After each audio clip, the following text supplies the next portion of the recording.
Hello everyone. তো দেখো, আমি আজকে লুচি নিয়ে এসেছি তোমাদের সাথে।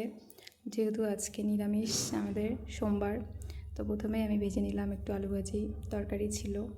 তো তারপর যেই কথা সেই কাজ, লুচির ডো বানাচ্ছিলাম। তারপরে দেখলাম যে তেলটা গরম হয়ে গেছে।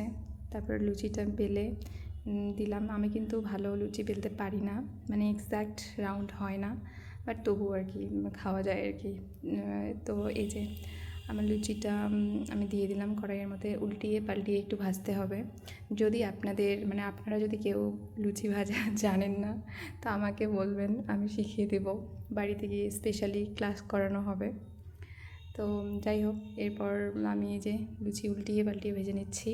আমি কিন্তু রুটি বানাতে তেমন একটা পারি না, বাট লুচিটা একটু পারি। তো এই তো আমার ফুলকো লুচিগুলো পুরোপুরি রেডি হয়ে গেছে। তো কারা কারা খাবে চলে আসো, এখনও আছে আমাদের বাড়িতে লুচি।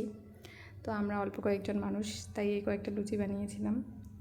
তো কারো যদি ভালো লাগে আমার লুচিগুলো, দেখতে সুন্দর লাগছে কিন্তু, দেখো, কিন্তু খেতেও কিন্তু ভালো লাগছে।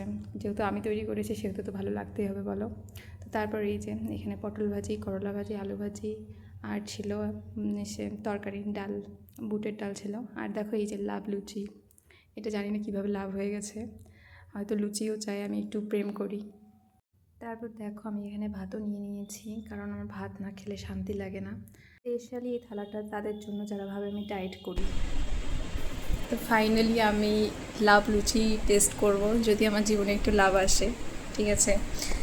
সো তার জন্য লাভ লুচিটা একটু টেস্ট করা উচিত আমার, তাই না? দেখি খেয়ে।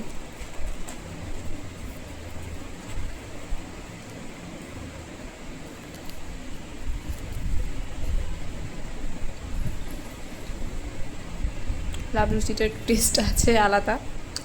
তো আমার মনে হয় এবার লাভ লুচিটা খেয়েছি, সেহেতু আমার জীবনে একটু লাভ আসবে আশা করি।